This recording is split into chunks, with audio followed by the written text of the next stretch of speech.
Samantala, maulang panahon ang mararanasan sa Visayas at Mindanao na epekto ng LPA habang easterlies naman ang patuloy na umiiral sa Luzon. Alamin natin ang ulat panahon mula sa ating iWeather Center. Sa weather bulletin mula sa Pag-asa, makikita sa ating iWeather Center na patuloy na binabantayan ng Pag-asa ang namataang LPA sa loob ng Philippine Area of Responsibility. Nagdadala ito ng pag-ulan sa bahagi ng Visayas at Mindanao. Base sa Pag-asa, mababa pa rin ang tsansa na ito'y maging isang ganap na bagyo. Habang ang Luzon naman ay makararanas ng mainit hanggang sa maalinsangang panahon, lalo na sa tanghali, dahil sa epekto ng easterlies. Posible rin ang pag-ulan dala ng isolated rain showers at thunderstorms sa hapon o sa gabi. At para naman sa magiging lagay ng ating panahon bukas, sa Cotabato City, maglalaro ang agwat ng temperatura sa 24 to 32 degrees Celsius at 50% ang chance of rain.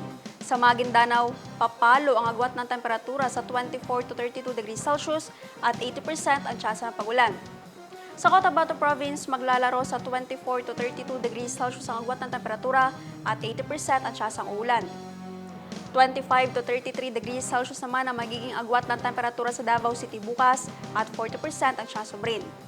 Sa Cagayan de Oro City, papalo sa 25 to 31 degrees Celsius ang agwat ng temperatura at 30% ang chance ng pag-ulan. 25 to 33 degrees Celsius naman ang inaasang magiging agwat ng temperatura sa Zamboanga City bukas at 50% ang chance ng uulan. Ang Lanao del Norte papalo bukas sa 23 to 31 degrees Celsius ang agwat ng temperatura at 20% ang chance ng pag-ulan. Habang sa Lanao del Sur naman ay makakaranas ng 18 to 26 degrees Celsius ang agwat ng temperatura at 50% ang chance of rain. Ang araw ay sumikat kaninang 5:55 ng umaga at lumubog ng 6:08 ng gabi. At yan ang latest mula sa ating iWeather Center.